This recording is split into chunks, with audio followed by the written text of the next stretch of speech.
ஒரு ஹெல்த்தியான பாயாசங்க. சீனி எதுவுமே போடாமல் மண்டவெல்லம் பாசிப்பருப்புலேயே செஞ்சது. அது கூடவே டீ கடையில் கிடைக்கிற அதே டேஸ்ட்டில் இருக்கக்கூடிய உருளைக்கிழங்கு மசால் போண்டா சூப்பராக இருந்தது. அது கூடவே கொஞ்சமாக வெங்காய பக்கோடாவும் போட்டுக்கிட்டோம். இது எப்படி பண்ணுறதுன்னு பார்க்கலாம் வாங்க.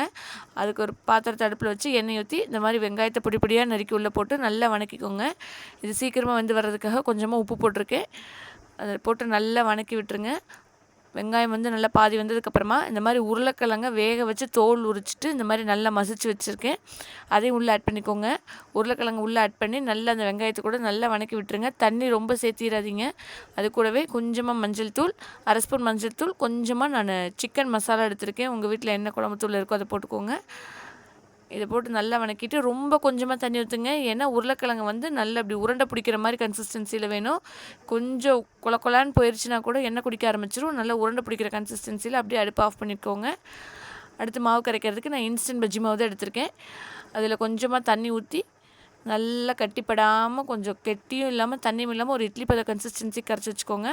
அடுத்து இந்த உருளைக்கிழங்கு ஆறுனதுக்கப்புறமா அது இந்த மாதிரி லட்டு மாதிரி இருக்குது பார்த்திங்கன்னா, அது அப்படி உருண்டை பிடிச்சி அதை அப்படியே அந்த மாவில் டிப் பண்ணி எடுத்துக்கோங்க. நல்லா எல்லா இடத்துலையும் அந்த பஜ்ஜி மாவு படுற மாதிரி போட்டு அப்படியே சூடாக இருக்க எண்ணெயில் போட்டு எடுத்துட்டிங்கன்னா ஒரு சூப்பரான உருளைக்கிழங்கு மசால் போண்டா ரெடி.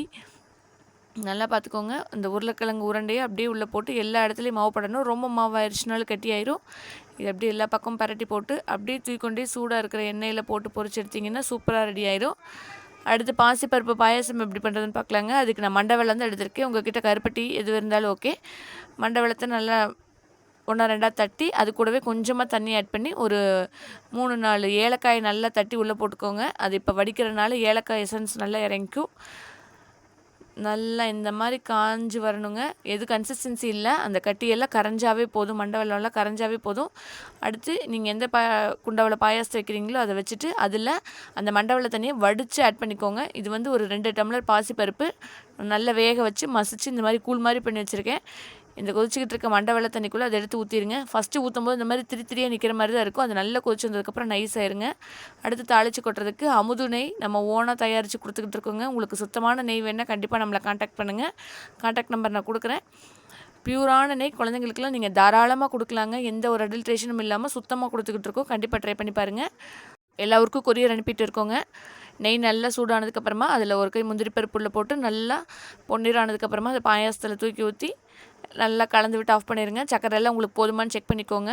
இந்த வெயிலுக்கு வீட்டில் உட்காந்துட்டு என்ன பண்ணுறது தெரியாமல் இருந்தீங்கன்னா ஒரு ஹெல்த்தியான பாயாசங்க. நீங்கள் நம்பி சாப்பிட்லாம். பாசிப்பருப்பும் மண்டை வெல்லம் மட்டும் தானுங்க, சூப்பராக இருக்கும். இந்த மசால் போண்டா சொல்லவே தேவையில்லை, அவ்வளோ ருசியாக இருந்ததுங்க. நீங்களும் செஞ்சு பார்த்துட்டு எப்படி இருக்குன்னு கண்டிப்பாக கமெண்ட்ஸில் சொல்லுங்கள். பாய்.